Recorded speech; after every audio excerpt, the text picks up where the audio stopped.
شنو العلاقه بين صعوبه وسهوله الاسئله والدخول الشامل؟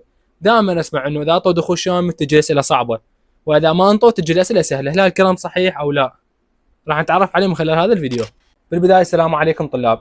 اول شيء مبدئيا انه هذا الكلام كله غلط، ما له اي صحه.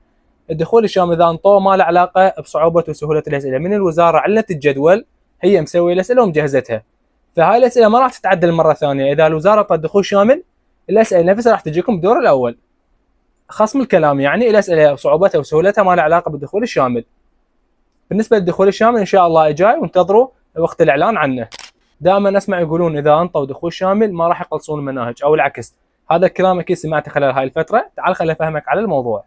الامر الاول، اذا الوزاره انطت دخول شامل ما لها علاقه بتقليص المناهج، تقدر الوزاره تعطي دخول شامل وتقدر تعطي تقليص المناهج، ما لها اي علاقه، واضحه الفكره؟ فهاي الفكره اذا سمعتها من واحد او مر عليك فشيلها من بالك نهائيا. وكذلك تقليص المناهج، اذا قلصوا المناهج ينطون دخول شامل، شيء عادي جدا، والقرارات الاثنينات الموجودات ان شاء الله وراح يعلنون عنهم قريبا. اذا انطوا دخول شامل هل انه انا راح امتحن دور اول او امتحن دور ثاني؟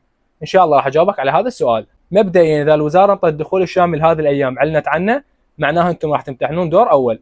واذا الوزاره علنتها قريب على امتحانات الدور الاول، مثلا قبل امتحانات الدور الاول باسبوع قالت يابا انطينا دخول شامل قررناه، فاكيد انتم هالفتره ما راح تلاقون تمتحنون دور اول، فيتاجل امتحاناتكم على الدور الثاني ويعتبر لكم دور اول، وهم تعطوكم دور ثالث وهذا يعتبر الدور الثاني لكم.